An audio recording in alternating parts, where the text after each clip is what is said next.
You're entering Corsi Nation. This is Jerome Corsi, and today it's Friday. It's September 26, 2025. Thanks for joining us on CorsiNation.com. We're doing podcasts every weekday, and you can follow me on X at CorsiJerome1, and you can follow me in Substack, JeromeCorsiPhD.substack.com.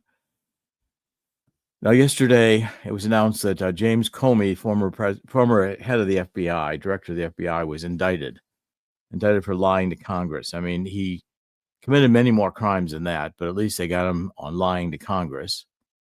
And he deserves to go to prison. Comey is one of the primary architects behind the Russian collusion narrative.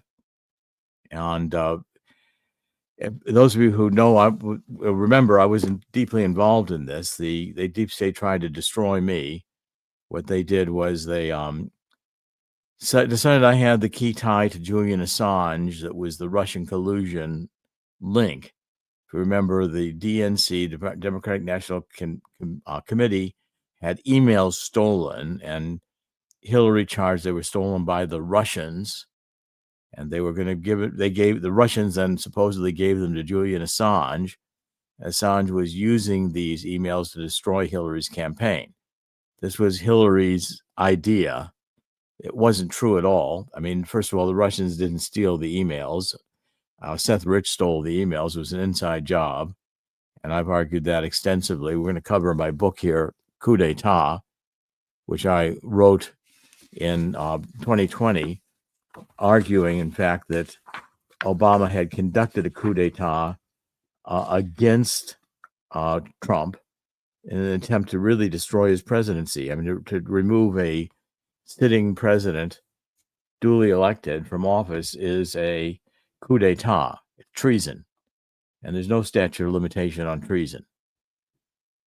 Okay, now what Obama did was architect Hillary during the 2016 campaign, in the run-up to the election, 2016, that Julian Assange had these emails was a big deal, because Julian Assange released them, the first batch, at the time when the Democratic National Convention was going to coronate Hillary Clinton as their presidential candidate. That was in August 2016. And the Podesta emails were not yet released. First batch released came from Assange on Debbie Wasserman Schultz. She was chairman of the Democratic National Committee, and the emails showed that she, Debbie Wasserman Schultz, congresswoman from Florida, together with Hillary Clinton, had colluded to make sure Bernie Sanders would never win the presidential nomination of the Democratic Party in 2016. Well, Debbie Wasserman Schultz resigned the day the Democratic National Convention met.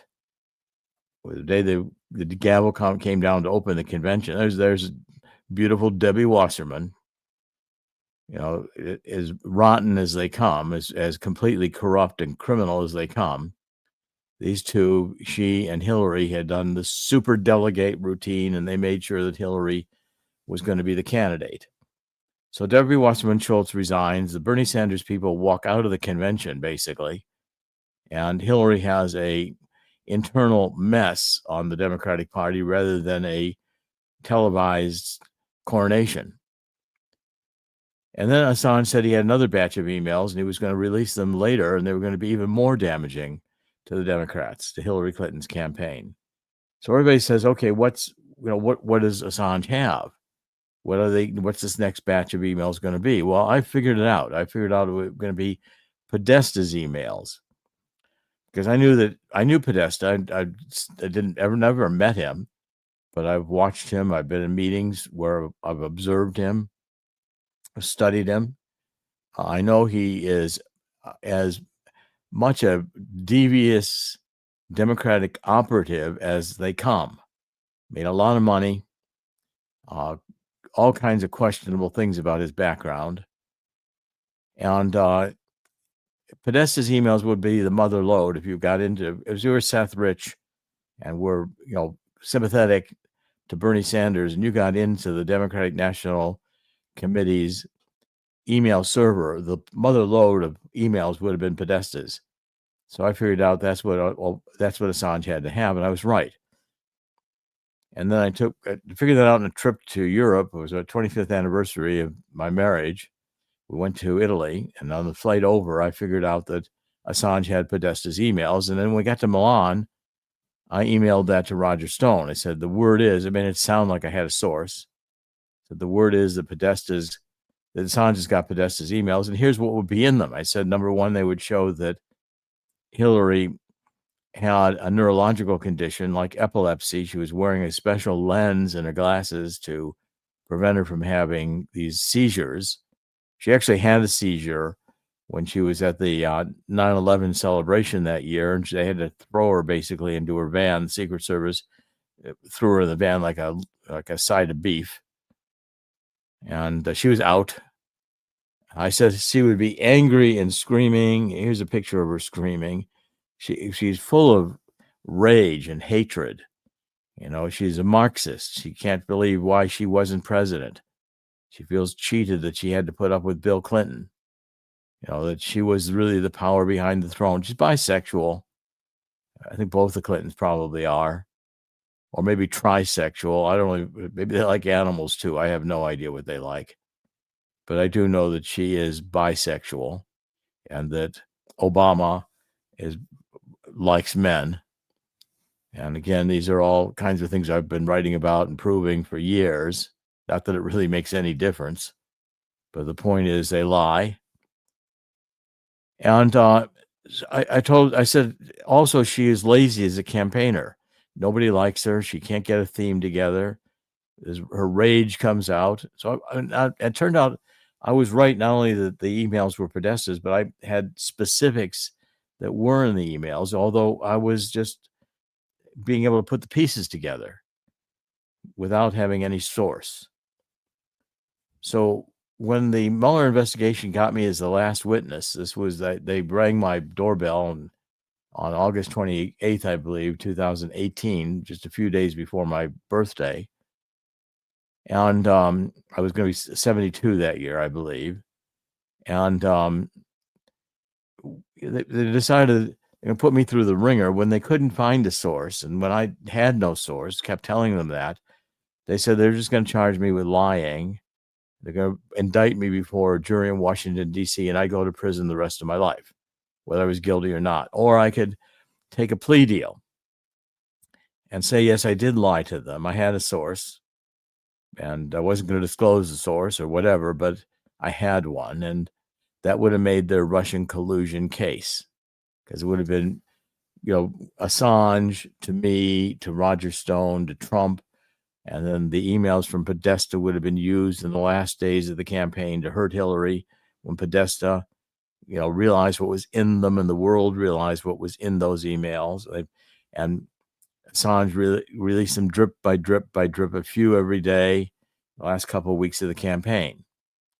And it was a constant story, and it was a constant nuisance to Hillary. And it made a difference in the outcome. I realized I couldn't imagine myself lying before a judge and God under oath to keep myself out of prison. I just couldn't do it. And so I finally decided I'd tell the world that I was not going to take the plea deal, to go ahead and put me in prison the rest of my life if that's what you want to do. And I went public, wrote a book, Silent No More, and went public. Well, they never did indict me. Instead, they closed the investigation.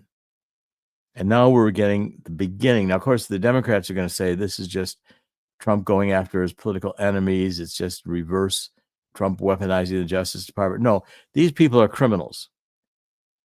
Comey, Clapper, Brennan, the FBI, they're criminals. They violated the law. They created a coup d'etat. They were treasonous. They hated Donald Trump so much they were going to remove him from office on a lie. Okay, so let's talk about Comey. I want to read you some sections from this book and let you know what Comey really was up to, because Comey was one of the three amigos of John Brennan, who was head of the CIA, a communist. He voted for Gus Hall in his first election. Gus Hall was chairman of the Communist Party of the United States. James Clapper, who was another, I think Clapper was actually compromised by Putin and was an agent of Putin. But in mid-2016, Brennan and CIA created what he called a fusion cell, which was a highly secret ad hoc group and that reported only initially to Obama. Okay, so I'm going to read from page 18 of the book. So the group, known informally as the, quote, fusion cell, produced a series of papers for the White House on Russian interference in the United States 2016 presidential election. Agendas for the secret interagency task force meetings during summer and fall 2016 were sent in envelopes to FBI Director James Comey, Attorney General Loretta Lynch, National Security Advisor Susan Rice. A classified 2016 document that Brennan had hand-delivered to Obama in a sealed envelope contained information from someone Brennan described as only as, quote, a source close to Putin. The informant is believed to have been a Russian source that Brennan recycled out of the Steele Dossier, which you recall Christopher Steele had done this lying dossier and it was circulating throughout the administration because Steele was very close to many people in the Justice Department, including Bruce Orr and his wife Nellie Orr, who was a Russian expert, PhD, and she was working for Fusion GPS, which was the group who paid Steele to write this dossier. So gradually, Brennan expanded the circle within the Obama administration to include Vice President Joe Biden. Various cabinet members, including Secretary of State John Kerry, began receiving sealed envelopes disclosing the agenda for the fusion cell meetings. The envelopes containing the agenda were considered so secret that subordinates were not authorized to open the envelopes. Sometimes the agendas were withheld until invited participants had taken their seats in the White House Situation Room. So the sordid story of the Steele dossier, I'm continuing to read from the book, reveals the apparent willingness of anti-Trump officials positioned by the Obama administration at the highest levels of U.S. intelligence and justice systems, with the full knowledge of the Obama White House and the explicit approval of the Clinton campaign, use opposition research known to be false to develop the Russian collusion hoax and to spy on the presidential campaign of the opposition party, namely Trump. The dossier, known to be false, was used by the Obama Department of Justice to obtain authorization from a secret federal court, the FISA court, to conduct covert electronic surveillance on the presidential campaign of the opposition party GOP presidential candidate, and that raises serious constitutional issues as well as political and legal issues. Okay, because we now have documentary evidence that key actors in the FBI and DOJ promoted the Steele dossier despite knowing that its essential claims against Trump were unverified. Claims that evidence that should result in criminal indictments of these Department of Justice people if equal justice can be obtained in the U.S. justice and intelligence systems that embedded deep state employees are still fighting to control. New evidence that the State Department under Secretary of State Kerry also promoted the Steele dossier to discredit Donald Trump raises serious questions about whether the U.S. official diplomatic community joined with the U.S. intelligence and justice communities to pull off a treasonous coup d'etat against Trump that extended to the involvement of foreign intelligence and domestic and diplomatic agencies. Okay, that's the nature of what went on. The Justice Department, on its counterintelligence powers, sent FBI agents overseas to Great Britain. They ultimately worked with Australia, with Italy, the Five Eyes, these intelligence agencies in Great Britain, Australia, Canada, all worked together to produce a lying narrative against Donald Trump. Okay, now, ultimately, Donald Trump fired Comey because Comey also was investigating Hillary Clinton for the use of her private email server. Okay, but if you'll recall, Comey made a statement during the campaign saying essentially that Hillary had not intended with a private email system to violate procedures for handling classified documents, although she'd been extremely careless. Extremely careless, forget it. She was using her private email server to circulate classified documents that ultimately ended up with Bill Clinton and the Clinton Foundation. So the Clinton Foundation got money from various oligarchs that the Clintons ultimately pocketed. I wrote a book on that called Partners in Crime. Okay, so what I said, and this is from page 85 of the book, in their partisan political enthusiasm to elect Hillary Clinton by destroying Trump, the three amigos, John Brennan, James Clapper, and James Comey, violated FBI and DOJ procedures and most likely committed crimes. Among their likely crimes was their support of the DOJ and FBI decision to provide the unverified Steele Dossier to the FISA court as key evidence in their FISA court application to place Trump under electronic surveillance without notifying the FISA court that the Steele Dossier was opposition research funded by Clinton's campaign and the DNC. So Hillary Clinton gave money from her campaign to her lawyer at this law firm, this Perkins Coie law firm, which was their hit law firm, leftist law firm, and that law firm then gave the money to fund the Steele Dossier. It's kind of like laundering money, so Hillary didn't look like she was funding opposition research. Okay, so again, these are, it's unbelievable to me that you could have the head of the CIA, the director of national intelligence, the director of the FBI, who are all Clinton partisan players participating in coup d'etat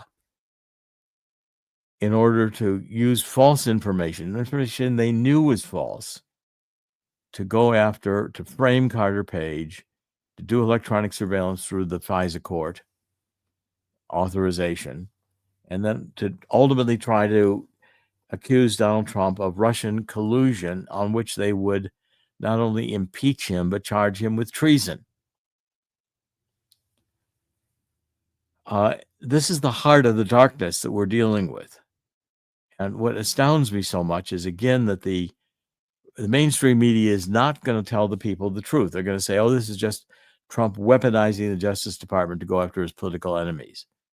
Chris, I'd like you to come on. Let's have a discussion about this for a minute, because I think this is at the heart of what we're going to be experiencing for the next little bit of time. And I think there'll be more indictments. And again, it's going to become very politicized, with people who hate Trump saying, oh, he's just going after his enemies. Well, there's a difference here. The enemies went after Donald Trump, and they, for lack of a better term, trumped up charges against him, created felonies out of thin air for the sole purpose of trying to drag his name through the mud. That didn't work. What he's doing now is holding people who actually committed crimes, who actually committed felonies. And let's just say there's a good chance if we really wanted to stretch this one, you can go Brennan and Comey for treason, and even Podesta to an extent. Seriously.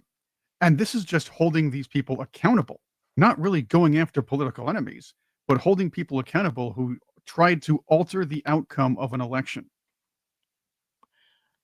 Yeah, now there's a post by Roger Stone that I want to cover. Roger Stone, and I'm going to give it to you here. It's on X. I'll put it in the chat so you can post it and people can see it.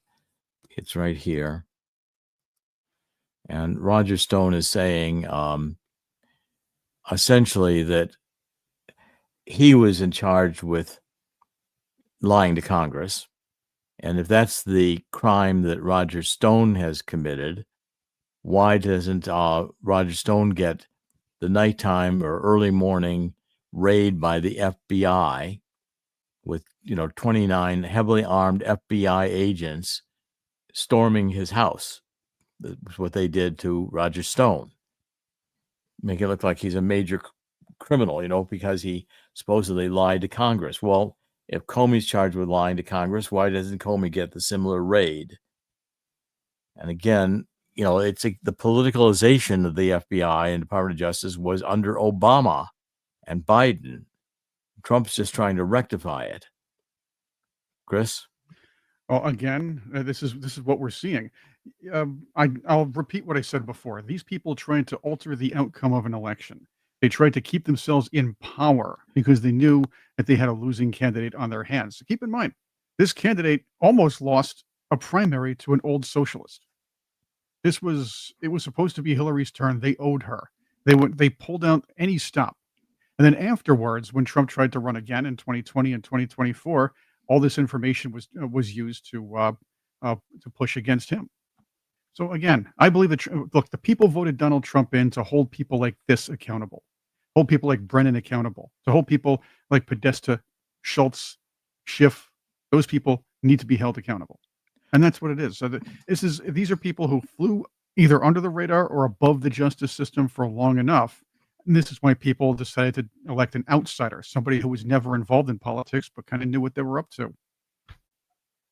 This is what we voted for. It's unbelievable. I mean, and Comey was on record as saying that Trump ought to be put in jail.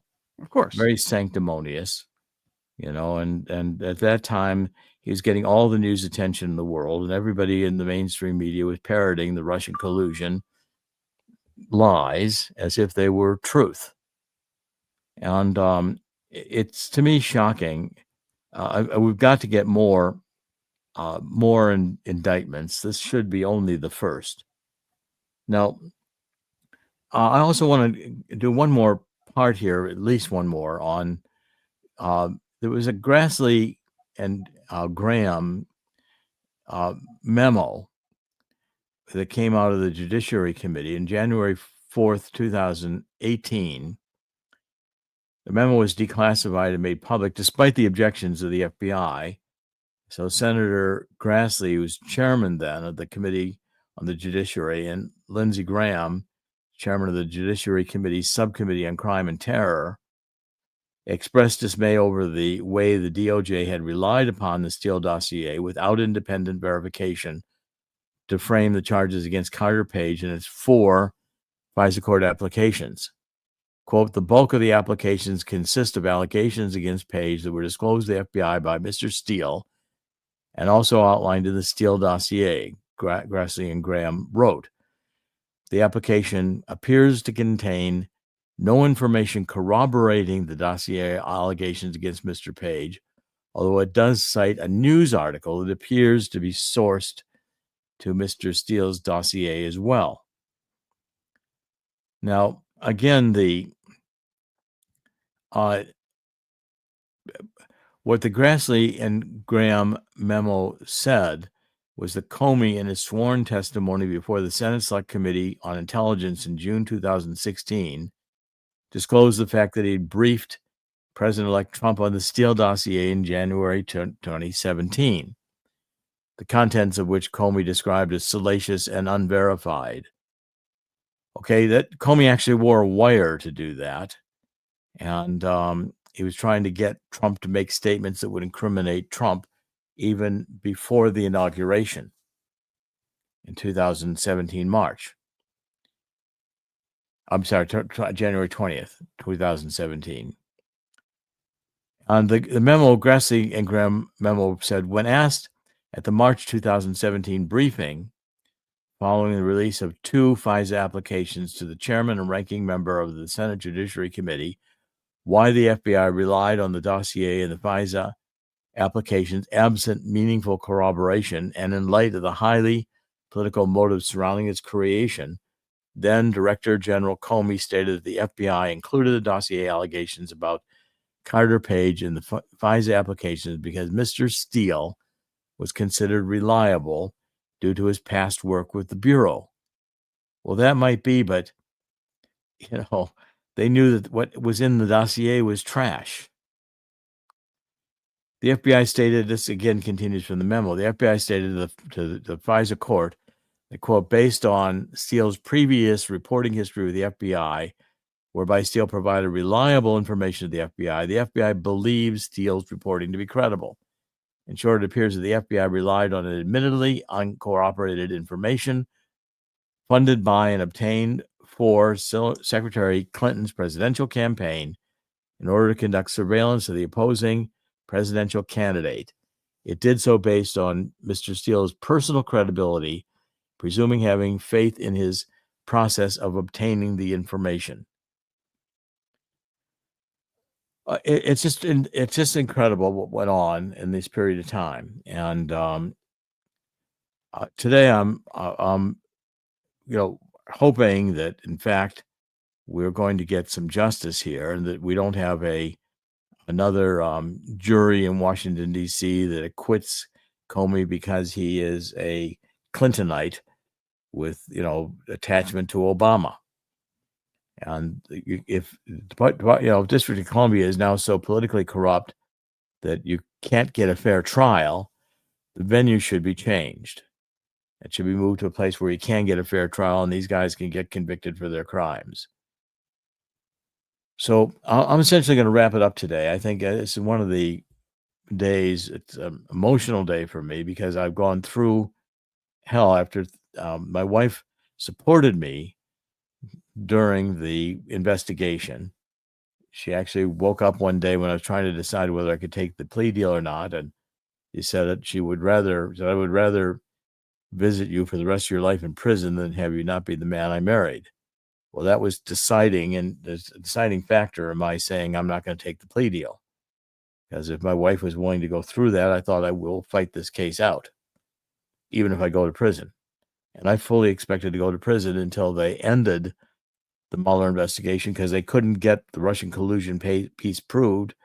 They had been relying on me to provide that to them. They could force me into lying to provide it if that was necessary. They hadn't counted that I would tell them to go to hell. My wife then wanted me to quit politics, to quit writing, to drop this entire career, which I've been doing now for about a quarter of a century. And so she decided to have an affair in the house with the husband of her cousin who died. They came from Argentina. I helped bring them here. Called up the Argentinian ambassador to make sure they got their visas to come here, and they were living with us. And Claudia had double mastectomy and 3 open heart surgeries. She died in December 21. And by March 22, my wife was having an affair in the house with her husband, the dead cousin's husband. So I'm now going to be Monday, Tuesday, and Wednesday in a trial. The divorce has gone on almost 3 years. I'm still living with these people. I don't talk to them. And my life has been one test and trial after another since 2018. That's now approximately 7 years of just being, miserable in terms of trying to, a price I paid because I've done the Democrats a lot of damage with my books like Unfit for Command against John Kerry in 2004, Abomination 2008, Exposing the Deep State, which I did, and Killing the Deep State, which I wrote during the Trump first administration. I've written 30 books since 2004, written 50 books in my lifetime. And please visit our website, gods5stones.com. G-O-D, no apostrophe in the S. Spell out the word 5, F-I-V-E, and stones is plural, gods5stones.com. I greatly appreciate any donations that we can continue our investigative work. It's Dr. Jerome Corsi today. It's Friday, September 26th, 2025. In the end, God always wins. God will win here too. And I encourage everyone to join me in 2 Chronicles 7:14. Let's get on our knees and ask God to forgive us for letting the world get to this condition. If we do that, God will hear our prayer and heal our land. And it's going to take divine intervention to make evil as deep as we're now seeing go where it needs to go for justice, which I'll leave to God. Thank you for joining us. This is Dr. Jerome Corsi. We're doing podcasts every weekday on Corsi Nation. Thank you for joining us today. Please pass the word about the show. God bless.